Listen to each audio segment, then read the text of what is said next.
Salut tout le monde, alors j'espère que vous allez bien. Je vous souhaite dans un premier temps une très bonne année 2021. Voilà, donc que tout se réalise, que vous puissiez avoir ce que vous souhaitez. La santé c'est le plus important. Euh, voilà, j'espère que vous avez passé de bonnes fêtes de fin d'année. Lundi, tout le monde reprend le travail. Enfin, moi, pour moi, je reprends le travail. Voilà, j'ai pas hâte, hein, je vous le dis, j'étais bien au congé, mais bon, au bout d'un moment, il faut reprendre. Alors, je vais vous retrouver aujourd'hui pour vous parler de ma pile à lire de janvier. Alors, que je vous explique. Donc, j'ai déjà publié un article sur le blog, je vous mettrai le lien de mon blog en barre d'infos. Que je vous explique, j'ai les livres numériques et les livres papier à lire, voilà. Et j'en ai pas moins de 93. Voilà. Et comme toute acheteuse compulsive au niveau des livres, j'en achète plusieurs, mais plus j'en achète, moins je lis. Voilà. Donc je me suis retrouvée avec 93 livres dans ma pile à lire, ce qui est énorme. Et j'en parlais avec mon chéri et mon amoureux m'a dit, bon écoute, on fait un truc. Cette année, je te challenge, tu dois finir ta pile à lire avant de racheter d'autres livres.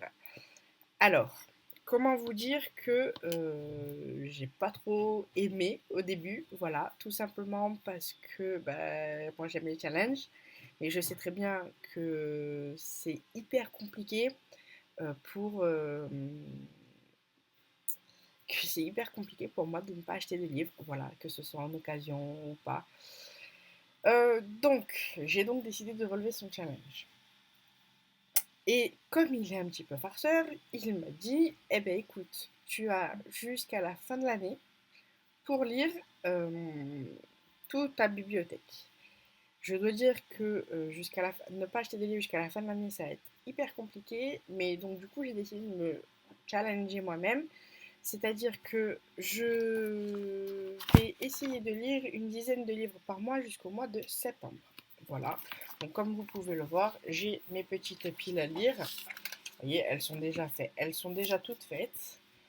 Jusqu'au mois de septembre. Oui, j'ai mon petit cahier.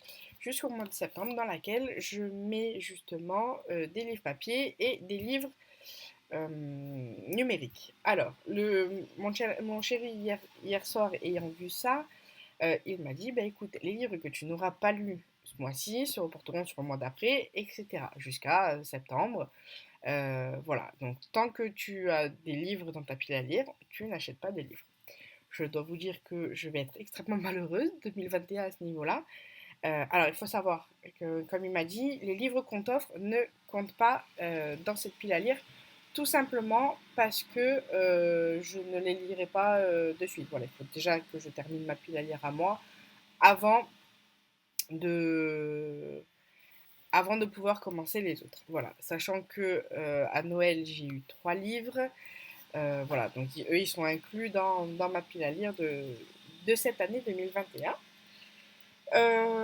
Les livres que j'ai dans ma pile à lire, donc ici que je vais vous présenter, il y a différents genres. Vous avez de la romance, vous avez du thriller, il me semble, vous avez de la fantasy, vous avez des témoignages, des histoires vraies. Voilà, vous avez vraiment de tout. Il y a des livres que ça fait un certain moment que je veux les lire, donc on verra bien. Alors, pour corser le truc, pour être bien certaine de pouvoir tout lire, j'ai décidé de marquer tous les mois les livres que je vais lire sur les petits papiers. Donc, vous voyez, là j'en ai 6. Au mois de janvier, j'en ai 6. J'ai décidé de les noter sur un petit papier. Donc, je vous mens pas, j'ai commencé. Et en fait, de faire tirer au sort mon amoureux. C'est lui qui déterminera mes lectures. Voilà. Donc là, hier soir, nous avons déjà commencé et il m'a tiré au sort Retour à Birkenau. Donc bon, comme vous pouvez le voir, il y a 90 pages. Ça, en 1 heure, je l'ai terminé. Voilà, je l'ai terminé. Donc, comme il a vu que j'étais un peu malheureuse, il m'a dit, bah écoute, je t'en tire un deuxième. Et il a tiré un deuxième, L'enfant que personne n'aimait, de Casey Watson, voilà, que vous avez là. Donc je vais vous présenter tous ces livres, hein. Voilà le concept que j'ai trouvé plutôt fun. Puis ça me permettra de lire et puis ça le permettra à lui, qui ne lit pas du tout, de participer avec moi, avec mes lectures, de voir mon évolution et de tout faire pour pas que je... En fait, lui, son objectif, c'est de tout faire pour pas que j'achète des livres. Et moi, mon objectif, c'est de tout faire pour que j'achète des livres. La réponse à la fin du mois, on verra bien le bilan. Alors, on va commencer tout de suite parce que sinon, cette vidéo va durer 3 pommes et demie. Alors, en livre papier, j'en ai 6 à vous présenter. Donc, j'ai deux gros, un moyen et trois normaux, on va dire. Et en livre papier, j'en ai 4. Voilà, j'ai 4 livres, pardon, en livre numérique, excusez-moi. En livre numérique, j'en ai 4. Donc on va commencer par cela. En livre numérique, j'ai prévu de lire un Q84, ça parle de quoi? Eh bien, c'est l'histoire de deux mondes. Voilà, donc nous sommes en 1984 dans le premier monde, et dans le deuxième monde, nous sommes dans un Q84. Voilà. Comment vous dire? Donc il y a deux mondes, un réel, un énigmatique. Il y a un petit décalage entre les deux. Voilà, ce sont des mondes imbriqués dans lesquels vont évoluer en alternance Aomame et Tango, qui ont 29 ans tous les deux, et qui ont fréquenté la même école pendant 10 ans, voilà, mais qui sont unis tous les deux par un pacte secret. Et en 1984, chacun va mener sa vie, ses amours, ses activités, enfin bref, ils vont se perdre de vue. Par contre, les deux jeunes gens sont amenés à se retrouver, à se destiner, mais on ne sait pas où. Est-ce que ça va être dans le monde de 1984 ou dans le monde de 1Q84, voilà.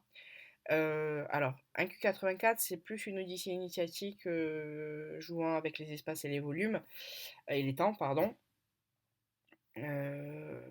qui emporte... voilà. Il y a plusieurs thèmes de prédilection, la religion, la violence, le meurtre, l'histoire, le sexe, l'amour, mais aussi l'écriture, la fabrication d'un roman et la solitude. Voilà. Alors, il faut dire que 1Q84, les tomes 1, 2 et 3, c'est une amie à moi du lycée qui me les a conseillés. Voilà, et ça fait un moment qu'ils sont dans ma pile à lire, donc je me dis que là, c'est peut-être le moment ou jamais en 2021 de commencer à les lire, parce que sinon ça va être compliqué. Voilà, donc je vous dirai ce que j'en pense, ce que j'en ai pensé une fois que je l'ai lu dans un prochain update lecture. Et puis n'hésitez surtout pas à aller checker mon blog, voilà, ma page Facebook également, mes avis sur Livre Addict et sur Booknode. Voilà, je parle de tout. Ensuite, donc le deuxième livre que je vais lire, c'est Jeux dangereux de Adélus. Ça parle de quoi? Eh bien, on va suivre, je vais vous lire le résumé, ça va être beaucoup plus simple. La journaliste d'investigation Brianna Tate est tombée sur une histoire qui a lancé sa carrière et changé sa vie. Lorsque la piste l'entraîne dans un dangereux tissu de mensonges, elle est contrainte de choisir entre détruire l'homme qu'elle aime ou abandonner sa vie pour entrer dans le programme de protection des témoins. Après 3 ans passés à être quelqu'un d'autre, tout change lorsque sa véritable identité et sa localisation sont découverts. Noah Reaper Steele a créé une société prospère avec Steele Sécurité, mais il ne s'est jamais complètement remis de la perte de Brianna. Il partage son lit avec d'autres femmes, mais il ne leur donne jamais son cœur.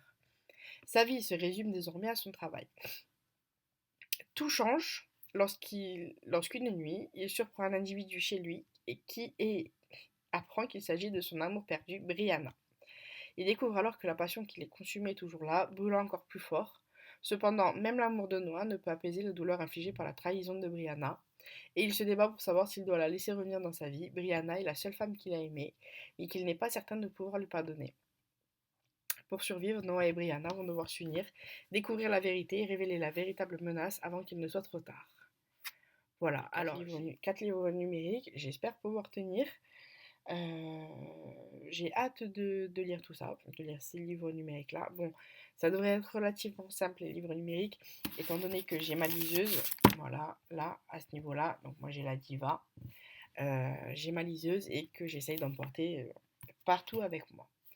On va passer maintenant au livre papier et ensuite je vous libère. Alors, donc dans un premier temps, je vais lire aux éditions le livre de poche.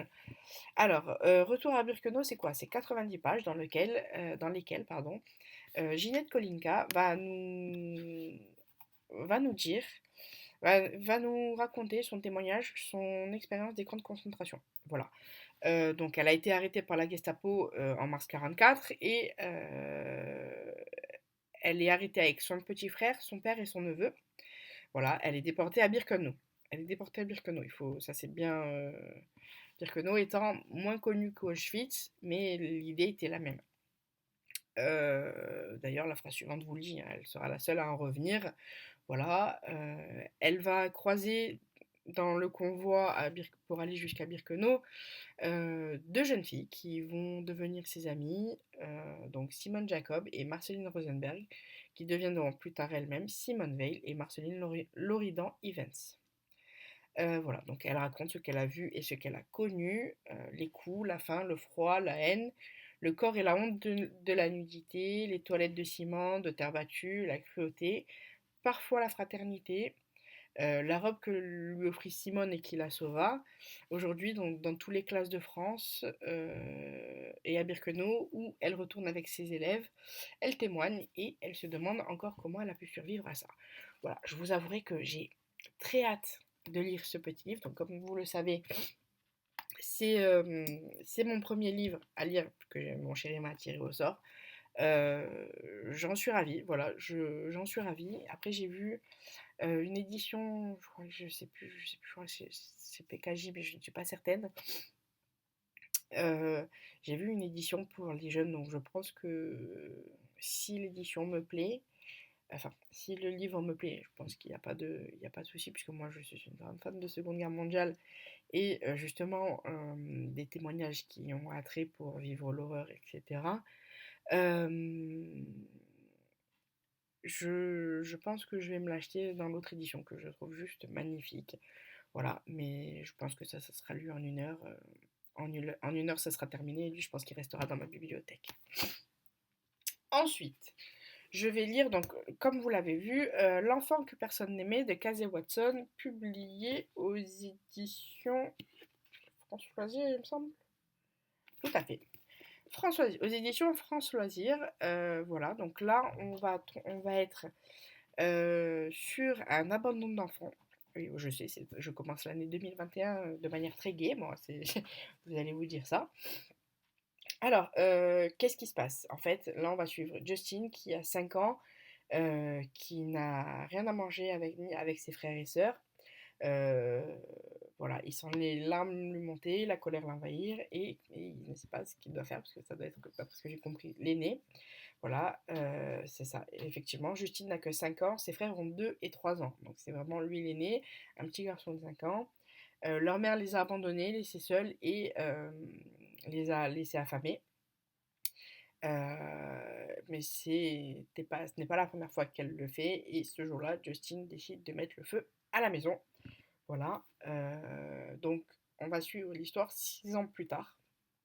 Il a fait 20 foyers d'accueil. Il arrive dans une famille aimante et il va essayer de la rejeter. Voilà. Pour se défendre, il va essayer de la rejeter jusqu'au moment où où il s'ouvre petit à petit et où il va comprendre, oui, où les parents adoptifs vont comprendre eh bien que il a atrocement souffert durant son enfance, sa petite enfance.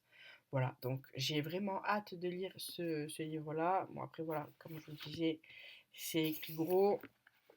Vous avez 318 pages. Voilà, 318 pages de. Je pense que ce livre-là va me marquer aussi. Voilà, donc n'hésitez pas à me suivre sur mon blog, je ferai toutes les chroniques en entier et bien évidemment je ferai un update lecture une fois que je l'aurai lu. Donc il devrait arriver incessamment sous peu, étant donné que ce sont mes deux lectures. J'ai décidé de les mettre dans ma pile à lire maintenant, histoire de me dire comme ça, voilà, c'est fini, je me plombe bien janvier et puis ensuite, et puis ensuite je passe à autre chose. Non, en vrai, ça fait un moment que je veux les lire, ces livres. Voilà, et Celui-là en particulier, parce que j'en ai entendu que du bien. Voilà. Alors après, je sais qu'il est très difficile de juger la douleur des autres. Voilà. Donc je le dis souvent, je le répète souvent quand j'écris mes chroniques. C'est très très compliqué de juger la douleur des autres. Enfin, moi, je ne suis personne pour juger sa douleur. Voilà. Je suis juste curieuse de voir euh, comment les gens réagissent face justement à la maladie, etc. En fait, voilà, moi c'est ça moi qui m'intéresse, d'autant plus que j'ai fait quelques recherches, malheureusement, enfin voilà, donc, ça c'est un livre, je pense, qui va me faire pleurer, que je vais lire avec les mouchoirs, voilà, donc j'espère que quand il sera tiré au sort, j'espère que ça ne sera pas après les deux lectures là, que je puisse souffler un petit peu parce que entre le retour à Birkenau et l'enfant que personne n'aimait, je pense que je vais avoir besoin de quelque chose d'un peu plus léger avant d'entamer cette lecture-là. Voilà.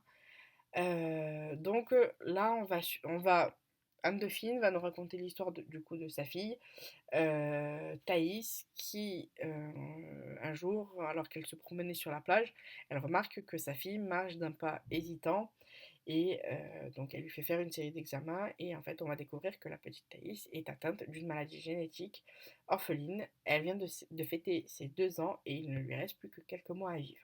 Voilà. Et donc en fait sa maman euh, lui, fait, lui fait une promesse. Tu vas avoir une vie pas comme les autres, mais une vie dont tu pourras être fier et tu ne manqueras jamais d'amour. Voilà. Donc j'ai hâte de lire ce livre. Alors, passons à quelque chose de plus gai, parce que voilà, comme vous le sentez, je vais lire ensuite le volume 2 de la saga. Enfin, je souhaite lire, parce que je vais lire, ça c'est pas dit, hein, si c'est pas tiré, si c'est pas tiré au sort. Hein. Le volume 2 de la saga Les MacGregor. Voilà, donc où j'ai lu le volume 1. Je vous mettrai en vidéo la première vidéo où j'en parle.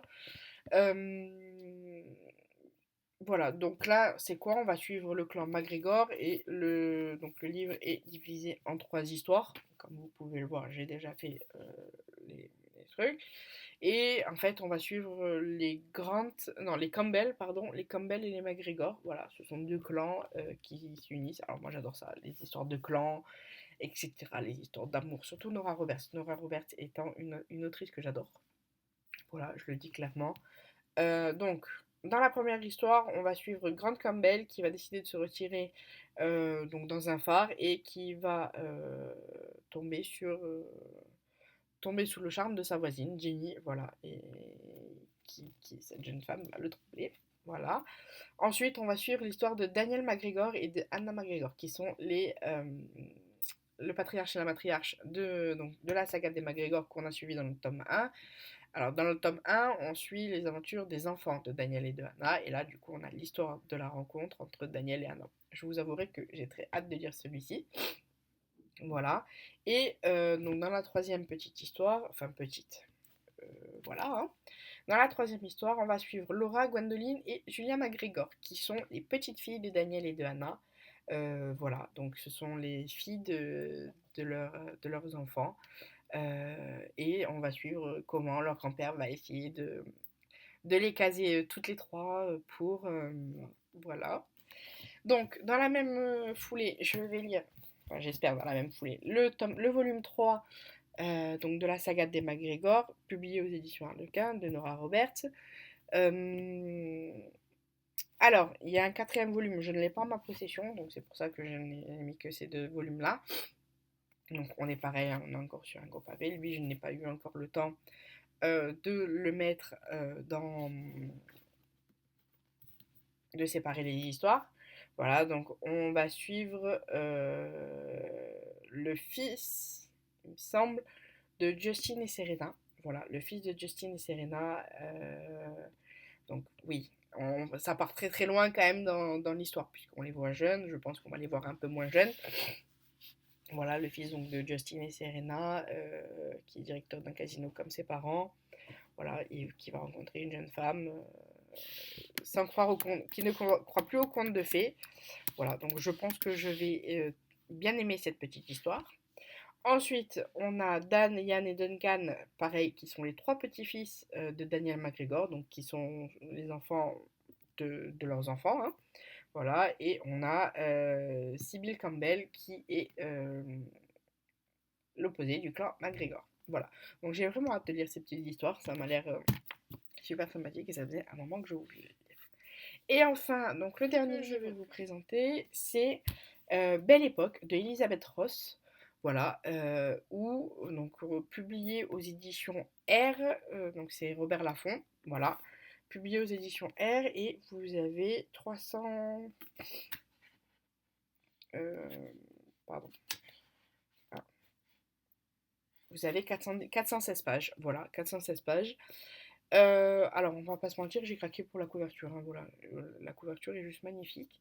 Donc, c'est un livre que j'ai acheté d'occasion, comme vous pouvez voir. Il est un petit peu abîmé, mais en soi, c'est pas très grave, ça ne change pas grand-chose.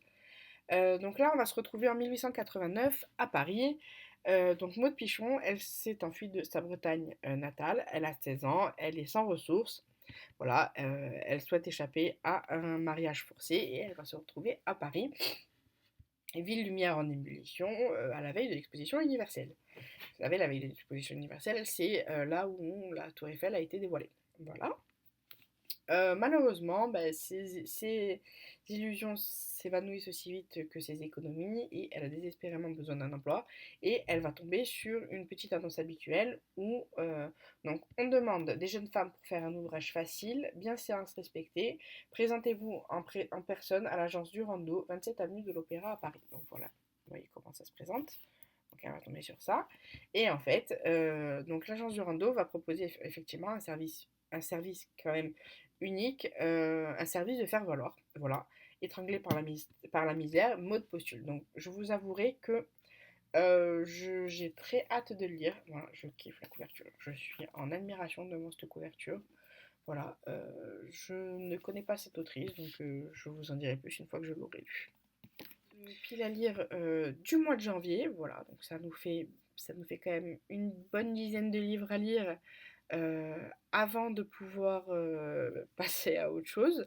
Voilà, donc je vous retrouve à la fin du mois pour vous faire un petit update lecture et pour vous dire si j'ai réussi mon mois de janvier, mon challenge du mois de janvier. Je vous souhaite à tous et à toutes un excellent week-end et je vous dis à très bientôt pour une prochaine vidéo. Salut!